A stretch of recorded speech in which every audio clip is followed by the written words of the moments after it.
All right. Welcome back. Hello, I'm David, And I'm David. and welcome to David Squared. We took like a couple days off, Yeah, just a short break. short The six break, the six and mile studio was getting raided, my God, the lore is renovated. back. Yeah. So we thought we'd return for a brief reunion episode, and by brief I mean, yeah, hey, if I mean, actually a small, almost kind of mini series thing. Basically, it's about the holiday season 2023. Oh gosh, we haven't done this in over a year.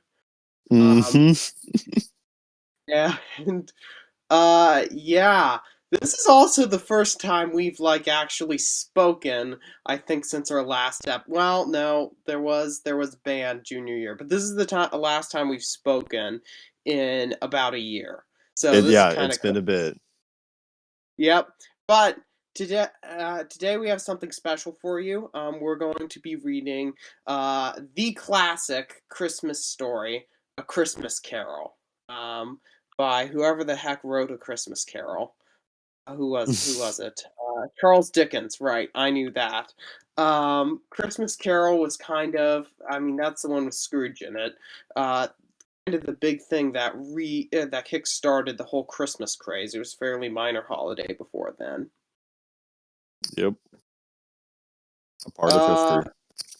let's see. How you want to do this? Alternate paragraphs, or I narrate and you play Scrooge? I'm fine alternating paragraphs. All right, alternate paragraphs.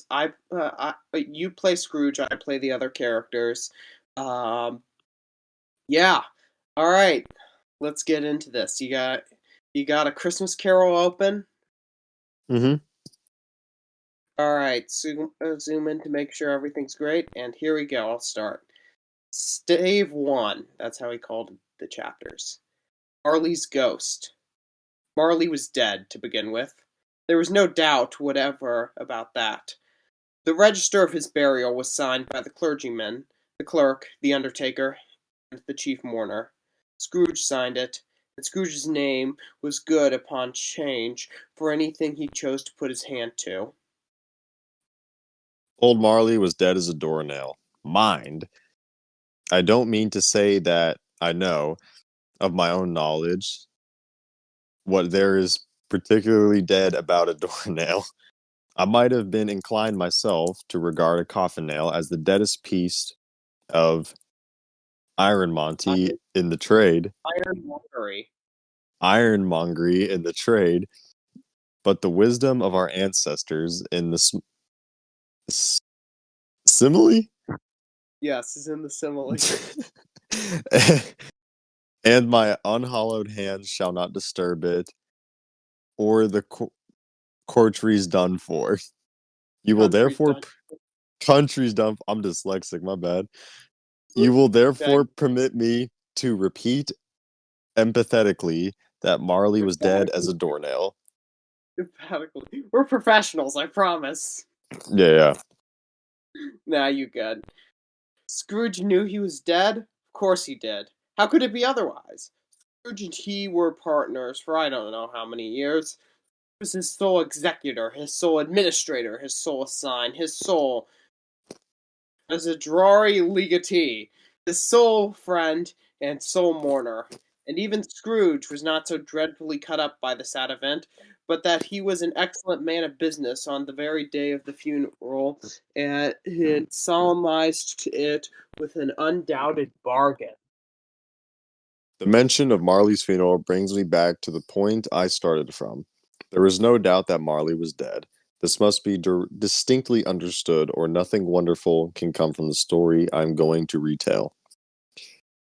If we were not perfectly convinced that Hamlet's father died before the play began, there would be nothing more remarkable in his taking a stroll that night in an easterly wind upon his own ramparts than there would be any other middle-aged gentleman rationally turning out of the dark in a breezy spot, say St. Paul's churchyards, for instance, literally to his literally to astonish his son's weak mind.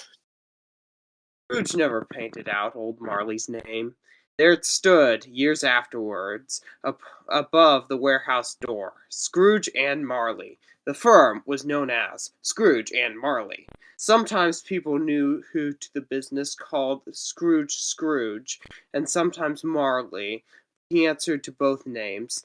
It was all the same to him. Oh, but he was as tight-fisted as the grindstone Scrooge, as squeezing, wrenching, grasping, scraping, clutching, clovetous old sinner. Hard and Covetous. sharp, covetous old sinner. Hard and sharp as flint, from which no steel had ever struck out generous fire. Secret and self-contained, and solitary as an oyster. The cold within him froze his old features, nipped and pointed nose, shriveled cheeks, stiffened his gait, made his eyes red, his lips thin and blue, and spoke out shrewdly in his grating voice. A frosty rime was on his head and his elbows and his weary chin. He carried his own low temperature always about him. He iced his coffee in the dog days, and it didn't thaw 1 degree at Christmas. Ugh. External heat and cold had little influence on Scrooge. No warmth could warm, no wintry weather chill him. No wind that blew was bitterer than he, no falling snow was more intent upon its purpose, no pelting rain less open to entreaty. Weather didn't know where to have him. These rain and snow and hail and sleet could boast of the advantage over him in only one respect, and came down handsomely, and Scrooge never did. Nobody ever stopped him in the street to say, with gladsome looks, "My dear Scrooge, how are you? When will you come to see me?" No beggars implored him to bestow a trifle, no children asked him what it was o'clock, no man or woman ever once in his life acquired the way to such and such a place of Scrooge. Even the blind men's dogs appeared to know him, and when they saw him coming on, they would tug their owners into doorways and up courts, and then would wag their tails as though they said, "No eye at all is No, better." I oh, wait, that this is another character, Oh, you get technically. Yeah. No eye at all is better than an evil eye, Dark Master. But what did Scrooge care? It was the very thing he liked. To edge his way along the crowded paths of life, warning all humans in sympathy to keep its distance, was what the knowing ones call to Scrooge.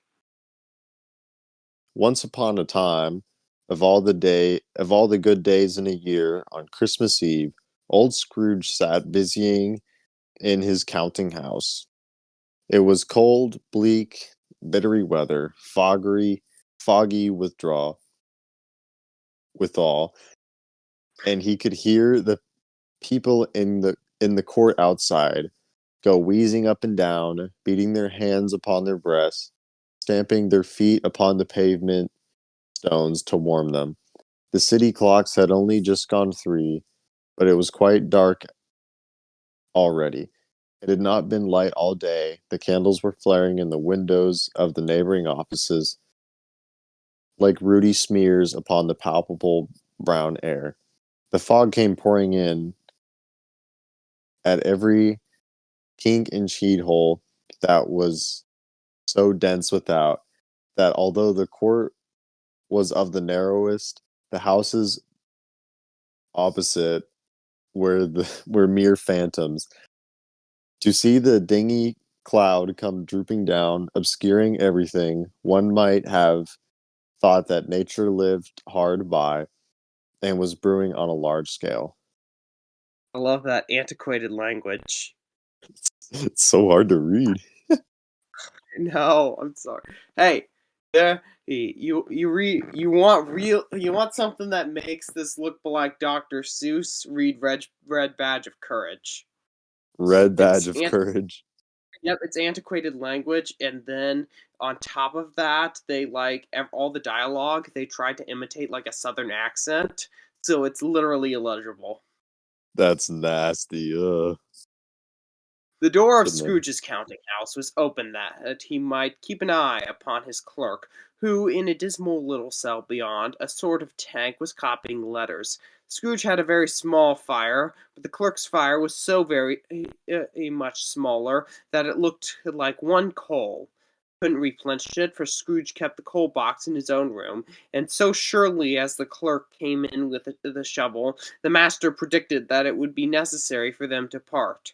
Wherefore the clerk put on his white comforter, and tried to warm himself at the candle, in which effort, not being a man of a strong imagination, he failed. "A Merry Christmas, uncle! God save you!" Cried a cheerful voice. It was the voice of Scrooge's nephew, who had come upon him so quickly that it was the first imitation he had approached. Bah! Said Scrooge. Said Humbug! Scrooge. He had so heated Humbug! himself with Yep, we got that. He had so heated himself with rapid walking in the fog and frost, his nephew of Scrooge's, that he was all in a glow. His face was ruddy and handsome, his eyes sparkled, and his breath smoked again. Eh, Christmas a humbug, uncle. Said Scrooge's nephew. You don't mean that, I am sure, I do, said Scrooge. said Scrooge. Merry Christmas. What right you have to be merry? What reason you have to be merry? You're poor enough. "Come then," returned the nephew gaily. "What right have you to be dismal? What reason have you to be morose? You're rich enough." Scrooge, having no better answer ready on the spur of the moment, said, Bah! And again followed up with humbug. "Don't be cross, uncle," said the nephew. What else can I be? Returned the uncle. When I live in such a world of fools as this. Merry Christmas. Out upon Merry Christmas. What's Christmas time to you but a time for paying bills without money, a time for finding yourself a year older but not an hour richer, a time for bleak, blind, Balancing. balancing your books and having every item on them, though a round dozen of months presented dead against you. If I could work with my will, said Scrooge indignantly, every every idiot who goes about with Merry Christmas on his lips should be boiled with his own pudding and buried with the stake of holy through his heart. He Holly. should. Holly, it's a plant, it's a tree associated with Christmas. Oh. "Uncle," pleaded the nephew. Nephew, returned the uncle sternly, keep Christmas in your own way. Let me keep it in mine. "Keep it," repeated Scrooge's nephew, "but you don't keep it." Let me leave it alone then, said Scrooge. Much good many it do you, much good it has ever done you. "There are many things from which I might have derived good, by which I have not profited, I dare say," returned the nephew. "Christmas among the rest.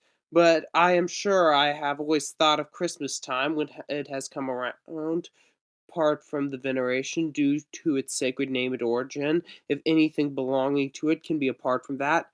A good time, a kind, forgiving, charitable, pleasant time, the only time I know of in the long calendar of the year when men and women seem by one consent to open their shut up hearts freely, to think of people below them as if they really were fellow passengers to the grave, and not another race of creatures bound on other journeys.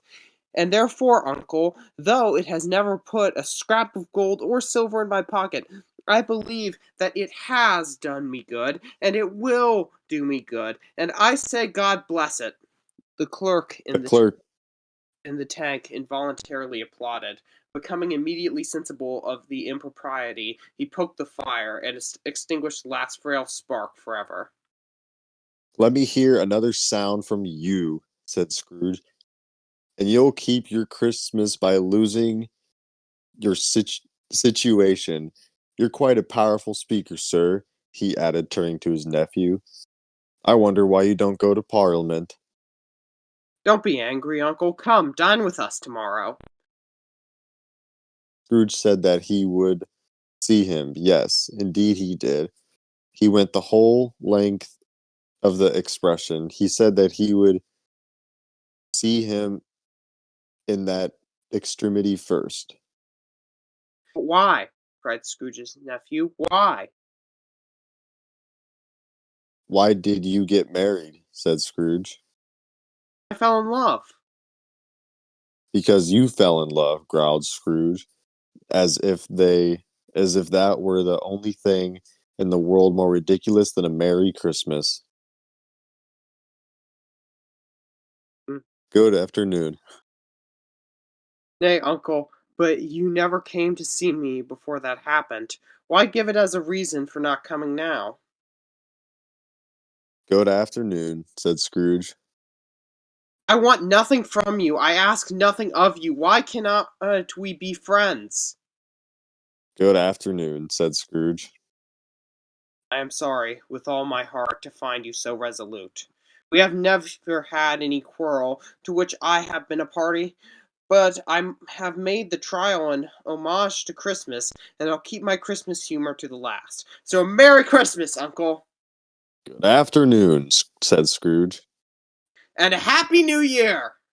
Good afternoon, said Scrooge. His nephew left the room without an angry word, notwithstanding. He stopped at the outer door to bestow the greetings of the season on the clerk, who, cold as he was warmer than Scrooge, for he returned them cordially. Mm. There's another fellow, muttered Scrooge, who overheard him. My clerk, with 15 shillings a week and a wife and family, talking about Merry Christmas. I'll retire to Bedlam. This lunatic, in letting Scrooge's nephew out, had let two other people in. They were portly gentlemen, pleasant to behold, and now stood with their hats off in Scrooge's office. They had books and papers in their hands, and bowed to him.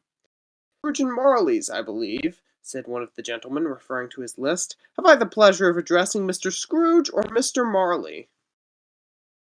Mr. Marley has been dead these 7 years, Scrooge replied. He died 7 years ago this very night. "We have no doubt his liberality is well represented by his surviving partner," said the gentleman, presenting his credentials. Is, um, go ahead. It certainly was, for they had been two kindred spirit. At the ominous word liber- Morality. liberality, Scrooge frowned and shook his head and handed the credentials back.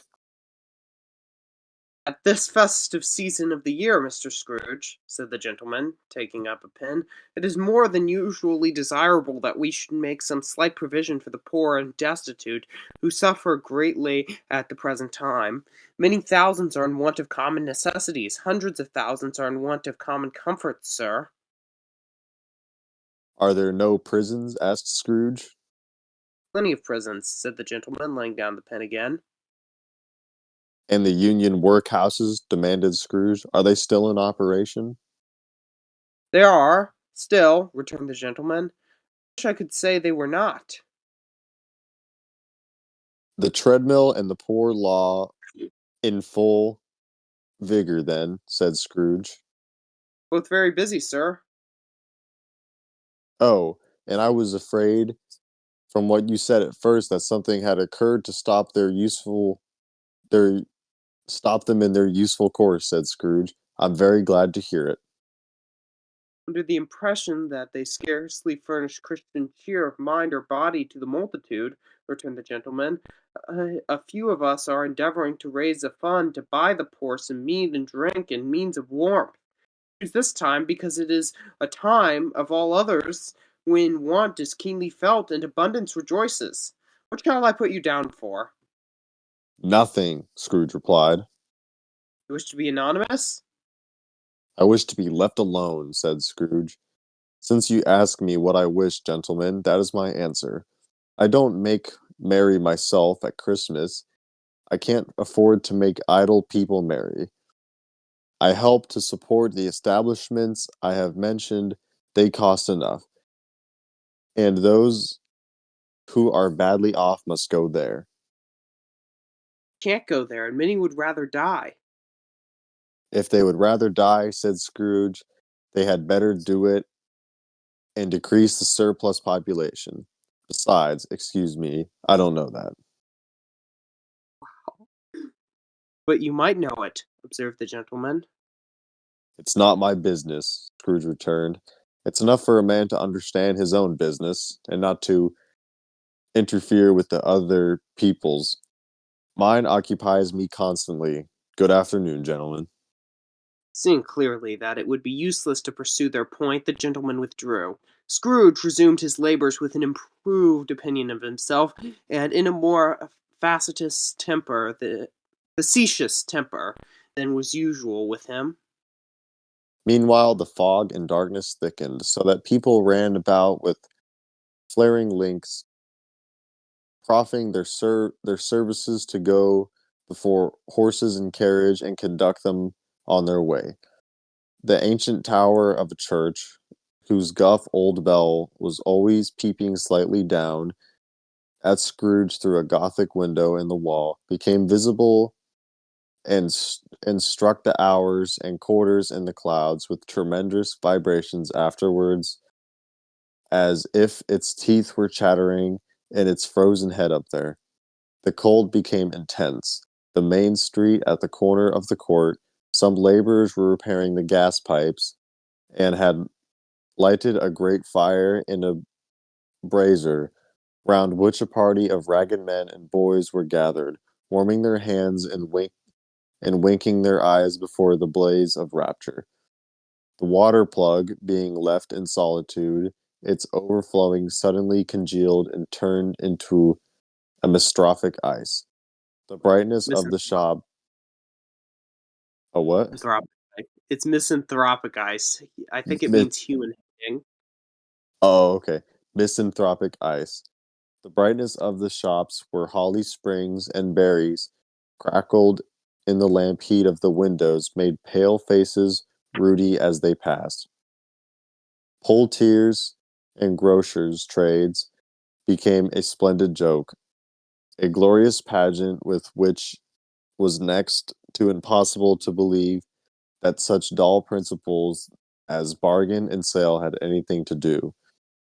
The Lord Mayor, in the stronghold of the mighty mansion house, gave orders to his 50 cooks and butlers to keep Christmas as a Lord Mayor's household should, and even the little tailor, whom he had fined 5 shillings on the previous Monday for being drunk and bloodthirsty in the streets, stirred up tomorrow's pudding in his garret, while while his lean wife and the baby sailed out to buy beef. Whoa, that was a long paragraph. Yeah. Foggier yet, and colder, piercing, searching, biting cold. If the good St. Dunstan had but nipped the evil spirit's nose with a touch of such weather as that, instead of using his familiar weapons, then indeed he would have roared to lusty purpose. The owner of one scant young nose gnawed and mumbled by the hungry cold as bones are gnawed by dogs, stooped down at Scrooge's keyhole to regale him with a Christmas carol.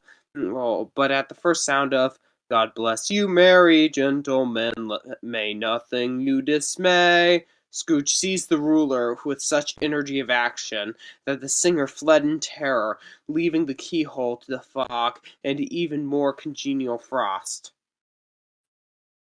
At length, the hour of shutting up the counting house arrived. With an ill will, Scrooge dismounted from his school and tactfully admitted that the fact to the expectant clerk in the tank, who incessantly snuffed out his candle and put on his hat. "You'll want all day tomorrow, I suppose," said Scrooge. It's quite convenient, sir. "It's not convenient," said Scrooge, "and it's not fair. If I was to stop half a crown for you, you'd think yourself ill used, and I'll be bound." The clerk smiled faintly. "And yet," said Scrooge, "you don't think me ill used when I pay a day's wages for no work." The clerk observed that it was only once a year. "A poor excuse for picking a man's pocket every 25th of December," said Scrooge, buttoning his greatcoat to the chin. "But I suppose you must have the whole day. Be here all the earlier next morning." The clerk promised that he would, and Scrooge walked out with a growl. The office was closed in a twinkling, and the clerk, with the long ends of his white comforter dangling below his waist, for he boasted no greatcoat, went down a slide on Cornhill, and the end of a lane of boys 20 times in honor of its being Christmas Eve, ran home to Camden Town as hard as he could pelt to play at blindman's buff. Scrooge took his melancho- melan- Melancholy. melon, Melan melancholy. means sad. Oh, right. Scrooge took his melancholy dinner in his usual melancholy tavern, and having read all the newspapers, and the rest of the Guile. evening, beguiled the rest of the evening with his banker's book, went home to bed. He lived in chambers which had once belonged to his deceased partner. They were a gloomy suit of rooms in a lowering pot in a lowering pile of building up a yard where it had so little business to be that one could scarcely help fancying it must have run there when it was a young house, playing playing at hide and seek with other houses and forgotten the way out again. It was old enough now and dreary enough for nobody lived in it but Scrooge, the other rooms being all let out as offices. The yard was so dark that even Scrooge knew of its every stone, was fain to grope with his hands. The fog and frost so hung about the black old gateway of the house that it seemed that if the genius of the weather sat in mournful meditation on threshold. Now, it is a fact that there was nothing at all peculiar about the knocker on the door, except that it was very large. Also a fact that Scrooge had seen it night and morning during his whole residence in that place. Also that Scrooge had a little of what is called a fancy about him, as any man in the city of London, even including, which is a bold word, the corporation, alderman, and livery. Yet it also be borne in mind that Scrooge had not bestowed one thought on Marley since his last mention of his 7 years dead partner that afternoon. And then let any man explain to me, if he can, how it happened that Scrooge, having his key in the lock of the door, saw in the knocker, without its undergoing any intermediate process of change, not a knocker, but Marley's face. Marley's face. It was not impenetrable shadow as the other objects in the yard were, but had a dismal light about it, like a bad lobster in a dark cellar. It was not angry or ferocious, but looked at its ghostly but Looked at Scrooge. but looked oh, I lost my place. But looked at Yeah. Scrooge as Marley used to look, with ghostly spectacles turned up on its ghostly forehead. The hair was curiously stirred as if by breath or hot air, and though eyes were wide open, they were perfectly motionless. That, and its livid color, had made it horrible, but its horror seemed to be in spite of the face and beyond its control, rather than a part of its own expression. Scrooge looked fixedly at this phenomenon. The knocker again. To say that he was not startled, or that his blood was not conscious of a terrible sensation to which had been a stranger from infancy, would be untrue. He put his hand upon the key he had relinquished and turned it sturdily, walked in, and lighted his candle. He did pause, with a moment's irresolution, before he shut the door. He did look cautiously behind it first, as if he half expected to be terrified with the sight of Marley's pigtail sticking out into the hall. But there was nothing on the back of the door except the screws and nuts that held the knocker on, and so he said, Hoo hoo! and closed it with a bang. The sound resounded through the house like thunder. Every room above, and every cask in the wine merchant's cellars below, appeared to have a separate peal of echoes of its own. Scrooge was not a man to be frightened by echoes. He fastened the door, and walked across the hall, up the stairs, slowly too, trimming his candle as he went. We may talk vaguely about driving a coach and six up a good old flight of stairs or through a bad young Act of Parliament. Mean to say you might have got a hearse up that staircase and taken it broadwide, with the splinter ball towards the wall and the door towards the balustrades, and done it easily. Plenty of width for that, and room to spare, which is perhaps the reason why Scrooge thought he saw a locomotive hearse going on before him in the gloom. Half a dozen gas lamps out of the street wouldn't have lighted the entry too well, so you may suppose that it was pretty dark with Scrooge's dip. Up Scrooge went, not caring a button for that. Darkness is cheap, and Scrooge liked it. But before he shut his heavy door, he walked through his room to see that all was right. He had just enough recollection of the face to desire that. Sitting room, bedroom, lumber room. All as they should be. Nobody under the table, nobody under the sofa, a small fire in the grate, spoon and basin ready, and the little saucepan of gruel. Scrooge had a cold in his head. Upon the hob. Nobody under the bed, nobody in the closet, nobody in his dressing gown, which was hanging up in a suspicious attitude against the wall. A room, as usual, old fire guard, old shoes, two fish baskets, washing stand on three legs, and a poker. Quite satisfied, he closed his door and locked himself in. Double locked himself in, which was not his custom. Thus secured against surprise, he took off his carvet, put on his dressing gown and slippers, and his nightcap. He sat down before the fire to take his gruel. It was a very low fire indeed, nothing on such a bitter night. He was obliged to sit close to it and brood over it before he could extract the least sensation of warmth from such a handful of fuel. Our place was an old one, built by some Dutch merchant long ago, and paved all round with quaint Dutch tiles designed to illustrate the Scriptures. Cains and Abels, Pharaoh's daughters, queens of Sheba, angelic messengers descending through the air on clouds like feather beds, Abraham's, Belshazzar's apostles putting off to sea in butter boats, hundreds of figures to attract his thoughts. And yet that face of Marley, 7 years dead, came like the ancient prophet's rod and swallowed up the whole.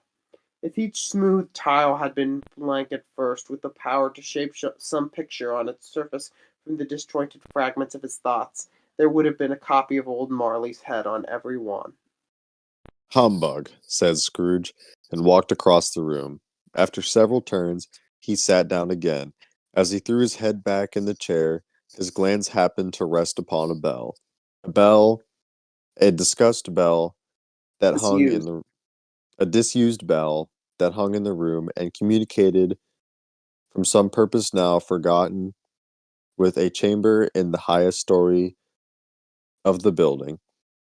It was with great astonishment and with a strange, inexplicable dread that as he looked, he saw the bell begin to swing. It swung so softly in the outset that it scarcely made a sound. But soon it rang out loudly, and so did every bell in the house. This might have lasted for half a minute or a minute, but it seemed an hour. The bells ceased as they had begun together. They were succeeded by a clanking noise down below,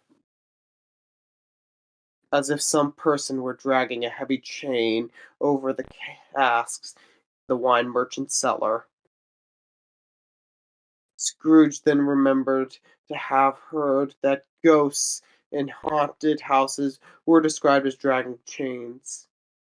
The cellar door flew open with a booming sound. Then he heard the noise much louder, on the floors below, then coming up the stairs, then coming straight towards his door.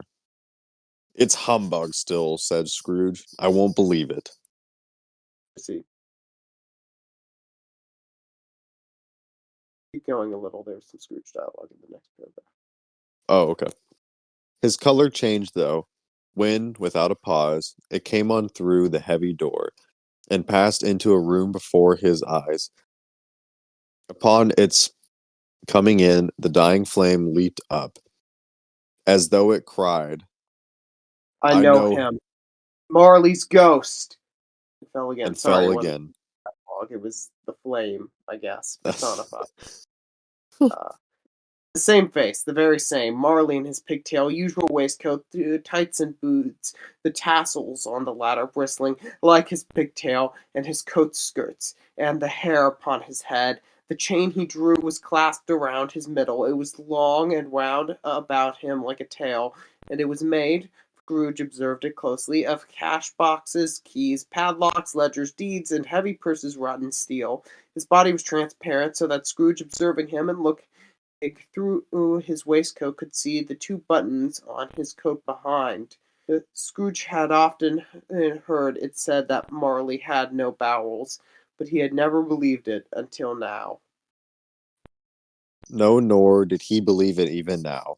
Though he looked though he looked the phantom through and through, and saw it standing before him, though he felt the chilling influence of its death cold eyes, and marked the very texture of the folded handkerchief bound about its head and chin, which wrapper had not been observed before, he was still incredulous and fought against his senses. How now? Said Scrooge, caught, cost and cold as ever. What do you want with me? Much! Marley's voice, no doubt about it. Who are you? Ask me who I was. Who were you then? Said Scrooge, raising his voice. You're particular you're particular for a shade. He was going to say to a shade, but as more Substituted. appropriate. But substituted this as more appropriate. If I was your partner, Jacob Marley. Can you can you sit down? Asked Scrooge, looking doubtfully at him. Can? Do it then. Scrooge asked the question because he didn't know whether a ghost so transparent might find himself in condition to take a chair. He felt that in the event of its being impossible, it might involve the necessity of an embarrassing explanation. The ghost sat down on the opposite side of the fireplace, if he were quite used to it. You don't believe me, observed the ghost. I don't, said Scrooge. What evidence would you have of my reality beyond that of your senses? I don't know, said Scrooge. Why do you doubt your senses?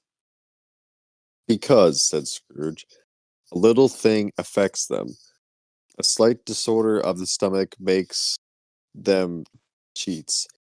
You may be an undigested bit of beef, a blot of mustard, a crumb of cheese, a fragment of undone potato. There's more gravy than of grave about you, whatever you are. Scrooge was not much in the habit of cracking jokes, nor did he feel in his heart by any means waggish then. The truth is that he tried to be smart as a means of distracting his own attention and keeping down his terror, for the spectre's voice disturbed the very marrow in his bones. To sit staring at those fixed glazed eyes in silence for a moment would play. Scrooge felt the very deuce deuce with him.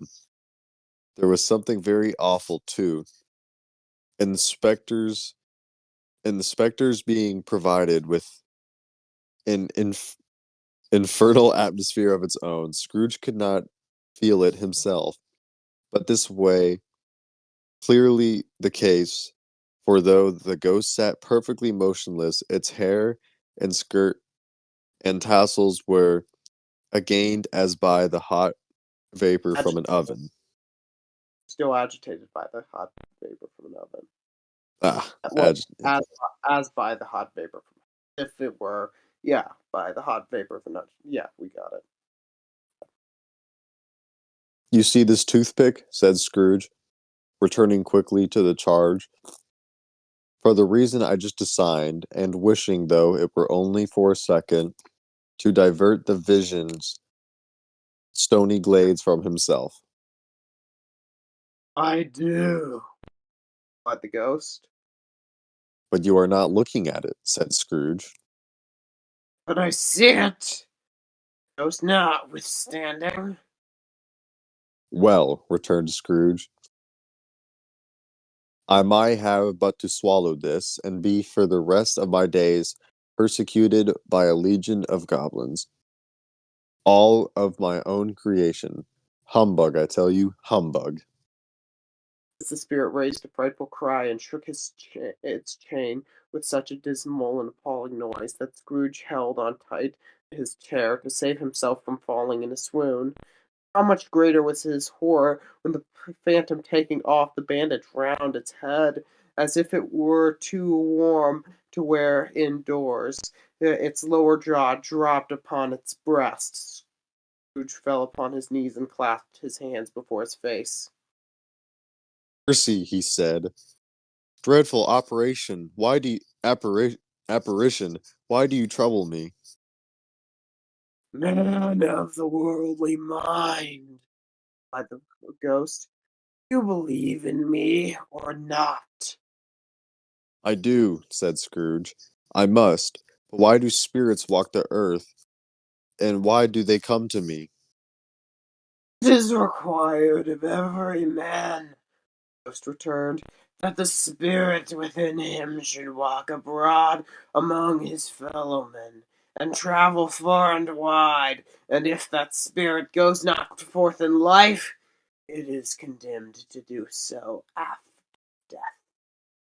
It is doomed to wander through the world. Oh, woe is me, and witness what it cannot share, but might have shared on earth, and turned to happiness. Again, the spectre raised a cry and shook its chain and wrung its shadowy hands. You are fettered, said Scrooge, trembling. Tell me why.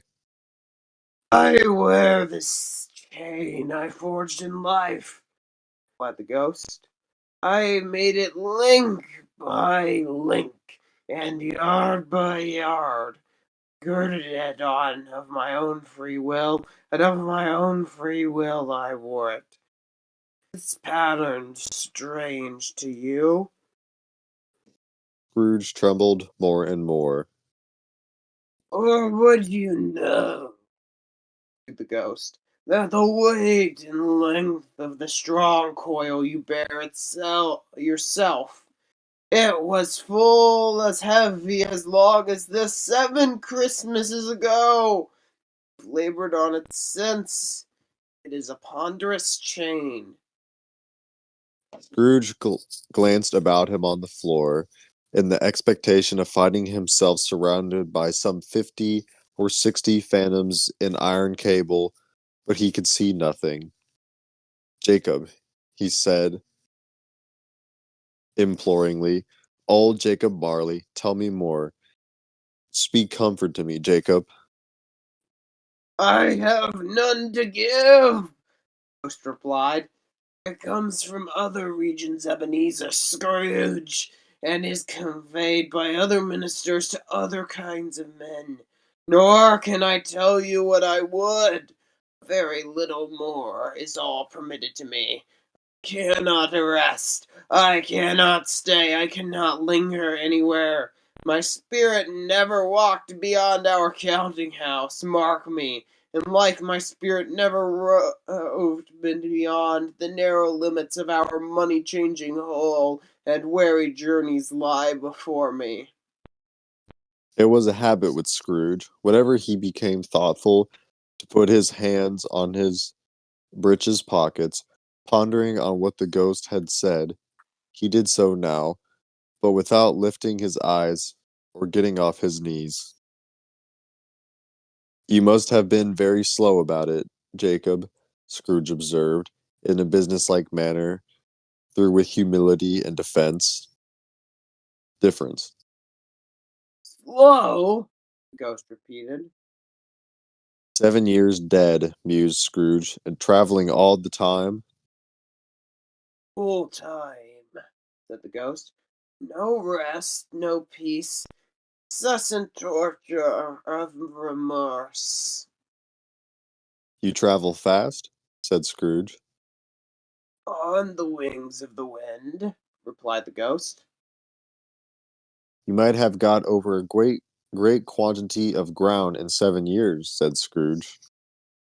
Ghost, on hearing this, set up another cry and clanked its chain so hideously in the dead silence of the night that the ward would have been justified in indicting it for nuisance. "Oh, captive bound and double ironed!" the phantom, "not to know that ages of incessant labor by mortal creatures earth must pass into eternity before the good of which it is susceptible is all developed. Not to know that any Christian spirit working kindly in its little sphere, whatever it may be, will find its mortal life too short for its vast means of usefulness. Not to know that no space of regret can make amends for one life's opportunity misused. Yet such was I, oh, such was I. But you were always a good man of business, Jacob, flattered Scrooge, who began now to apply this to himself. Answered Scrooge, not flattered. Oh, Business! Cried the ghost, wringing its hands again. Mankind was my business. The common welfare was my business. Charity, mercy, forbearance, and benevolence were all my business. The dealings of my trade were but a drop of water in the comprehensive ocean of my business. it held up its chain at arm's length, as if it were the cause of all its unveiling grief, and flung it heavy upon the ground. At this time of the world year, the doctor said, I suffer most. Why did I walk through crowds of fellow beings with my eyes turned down, and never raise them to that blessed star which led the wise men to a poor abode? Were there no poor homes to which its light would have conducted me? Scrooge was very dismayed to hear the spectre going on at this rate, and it began to quake exceedingly. Hear me, cried the ghost. My time is nearly gone. I will, said Scrooge, but don't be hard upon me. Don't be flowery, Jacob, pray. How is it that I appear before you in a shape you can see I may not tell you? Sat invisible beside you many and many a day. It was not an agreeable idea. Scrooge shivered and wiped the precipitation from his brow. Perspiration, sweat. Perspiration. That is no light part of my penance, pursued the ghost. I am here tonight to warn you that you may have yet a chance and hope escaping my fate. A chance and a hope of my procuring Ebenezer. You were always a good friend to me, said Scrooge. Thank ye. You will be haunted, screamed the ghost, by three spirits. Scrooge's contentment fell almost as low as the ghost had done. Is that the chance and hope you mentioned, Jacob? He demanded in his faltering voice. Is I I think I'd rather not, said Scrooge. out their visits, the ghost. You cannot hope to shun the path I tread. Expect the first tomorrow, when the bell tolls one. Couldn't I take 'em all at once and have it over, Jacob? Hinted Scrooge. Expect the second on the next night at the same hour. The third upon the next night, when the last stroke of 12 has ceased to vibrate. Look to me no more, and look that, for your own sake, you remember what has passed between us. When it had said these words, the spectre took its wrapper from the table and bound it round its head. As before, Scrooge knew this by the smart sound its teeth made when the jaws were brought together by the bandage. He ventured to raise his eyes again and found his supernatural visitor confronting him in erect attitude, with its chain wound over and about its arm. The apparition walked backward, and at every step it took, the window raised itself a little, so that when the spectre reached it, it was wide open. It beckoned Scrooge to approach, which he did. When they were within 2 paces of each other, Marley's ghost held up its hand, warning him to come no near. Scrooge stopped. Not so much in obedience as in surprise and fear. For on the raising of the hand he became sensible of confused noises in the air, incoherent sounds of lamentation and regret, feelings inexpressible, sorrowful, and self-accusatory. The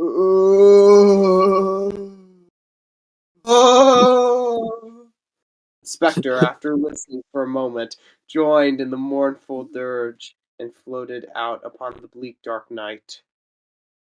Scrooge followed to the window. Desperate in his curiosity, he looked out.